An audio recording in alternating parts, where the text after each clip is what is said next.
കഴിഞ്ഞ ദിവസം സോഷ്യൽ മീഡിയയിൽ കണ്ട ഒരു കുറിപ്പ് പ്രേക്ഷകരുമായി പങ്കുവെക്കുകയാണ്.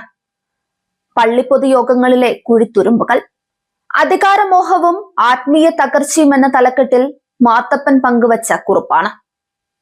മലങ്കര ഓർത്തഡോക്സ് സഭയുടെ ഇടവക പൊതുയോഗം എന്നത് യഥാർത്ഥത്തിൽ ശക്തി തെളിയിക്കാനുള്ള വേദിയല്ല. അതൊരു ആത്മീയവും ഭരണപരവുമായ സംവാദവേദിയാണ്. എന്നാൽ ഇന്നുള്ള ഇടവക ഭരണസമിതികൾ അങ്ങനെയാണോ? മലങ്കര സഭയുടെ കരുത്ത് അതിന്റെ ജനാധിപത്യ സ്വഭാവമാണ്. എന്നാൽ ഇന്ന് പല ഇടവകകളിലും ഈ ജനാധിപത്യം അധികാര ദുർമോഹികളുടെ കസേര കളിയായി അധം പതിച്ചിരിക്കുന്നു. ക്രിസ്തുവിന്റെ ശരീരമായ സഭയെ വെറും രാഷ്ട്രീയ വ്യക്തിപര ഗോതയാക്കി മാറ്റുന്നവർ സഭയുടെ ശാപമാണ്. ഇടവകയെ കീറിമുറിക്കുന്ന ചേരിതിരിവ്, സ്ഥാനമാനങ്ങൾ കൈക്കലാക്കാൻ വേണ്ടി മാത്രം ഇടവക ജനത്തെ രണ്ട് ചേരികളിലാക്കുന്ന വിദ്വാൻമാർ പള്ളിക്കകത്തെ കുഴിത്തുരുമ്പുകളാണ്. ഇവർക്ക് വിശ്വാസമോ സഭാ പാരമ്പര്യമോ അല്ല പ്രധാനം, മറിച്ച് തങ്ങളുടെ ഗ്രൂപ്പിന് പള്ളിക്കാര്യങ്ങളിൽ കിട്ടുന്ന മേൽക്കോയ്മയാണ്. ഒരു വിശുദ്ധ കുർബാന കഴിഞ്ഞ് പുറത്തിറങ്ങുന്ന ഉടൻ തന്നെ അടുത്ത ഇലക്ഷനെ കുറിച്ച് ഗൂഢാലോചന നടത്തുന്ന ഇക്കൂട്ടർ ആത്മീയതയുടെ മുഖംമൂടി അടിഞ്ഞ കപടനാട്യക്കാരാണ്, കള്ളബടുവകളാണ്. ഞായറാഴ്ചകളിലെ സ്ഥിരം കാഴ്ചകളാണ് ഇക്കൂട്ടരിൽ ചിലർ സ്ഥിരം ഹുസയോ പ്രാപിച്ച് കർത്താവിന്റെ തിരുശരീരങ്ങളെ ഭുജിച്ചിട്ട് ദേവാലയത്തിന്റെ പടി കടന്നാൽ സ്വന്തം സഹോദരന്റെ മുഖം കണ്ടാൽ തിരിഞ്ഞു നിന്ന് അവന്റെ കുറവുകൾ മറ്റുള്ളവരോട് നിരത്തുന്ന കപട നാടകക്കാരായ കുഴിത്തുരുമ്പുകൾ, കസേരകളിയിലെ നെറികേടുകൾ. കൈസ്ഥാന പട്ടമോ സെക്രട്ടറി സ്ഥാനമോ ഒക്കെ പാരമ്പര്യമായി തങ്ങൾക്ക് മാത്രം കിട്ടേണ്ടതാണെന്ന് വിശ്വസിക്കുന്ന ചില തറവാടിത്ത മാടമ്പി സിദ്ധാന്തക്കാർ ഇന്നും നമ്മുടെ ദേവാലയങ്ങളിൽ നമുക്ക് ചുറ്റുമുണ്ട്. യോഗ്യതയുള്ള യുവാക്കളെയും കഴിവുള്ളവരെയും തഴഞ്ഞ് തങ്ങളുടെ ചെൽപ്പൊടിക്ക് നിൽക്കുന്നവരെ മാത്രം ഭരണസമിതിയിലെത്തിക്കാൻ ഇവർ പയറ്റുന്ന തന്ത്രങ്ങൾ സഭയുടെ അടിത്തറയിളക്കുന്നു.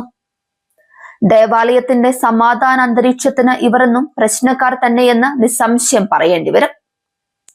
വോട്ട് ബാങ്ക് രാഷ്ട്രീയം മുതൽ മാസവരി അടയ്ക്കാത്തവരെയും പള്ളിയുമായി ബന്ധമില്ലാത്തവരെയും ഇലക്ഷൻ സമയത്ത് മാത്രം സജീവമാക്കുന്ന കുറുവാ സംഘത്തിന് സമാനമായ രീതി.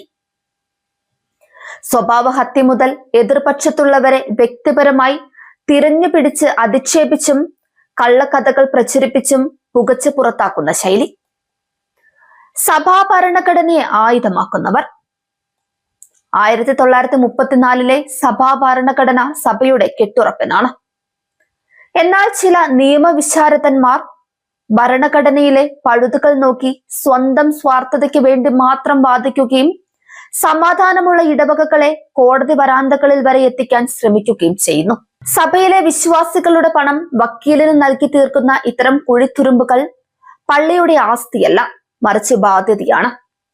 യഥാർത്ഥ ഓർത്തഡോക്സ് വിശ്വാസി എന്നത് അധികാരത്തിന് പിന്നാലെ പായുന്നവരല്ല. പള്ളിയിലെ കസേരകളേക്കാൾ വലുതാണ് ബലിപീഠമെന്ന് തിരിച്ചറിയണം. ഗ്രൂപ്പ് സമവാക്യങ്ങൾക്ക് വേണ്ടിയല്ല, സഭയുടെ പൊതുവായ നന്മയ്ക്ക് വേണ്ടിയാകണം ശബ്ദമുയർത്തേണ്ടത്. ഇടവകയെ ഭിന്നിപ്പിക്കുന്ന കുഴിത്തുരുമ്പുകളെ പൊതുയോഗങ്ങളിൽ വെച്ച് തന്നെ സധൈര്യം ചോദ്യം ചെയ്യണം. ഇടവക പൊതുയോഗങ്ങളിൽ സ്വയം പങ്കെടുക്കാതെ അഭിപ്രായങ്ങളെ മറ്റുള്ളവരിലൂടെ ഇടവകയിൽ കൊണ്ടിട്ട് അലക്കണമെന്ന ദുരുദ്ദേശത്തോടെ നടക്കുന്ന പരബ്രഹ്മങ്ങളുമുണ്ട് ഇടവകകളിൽ.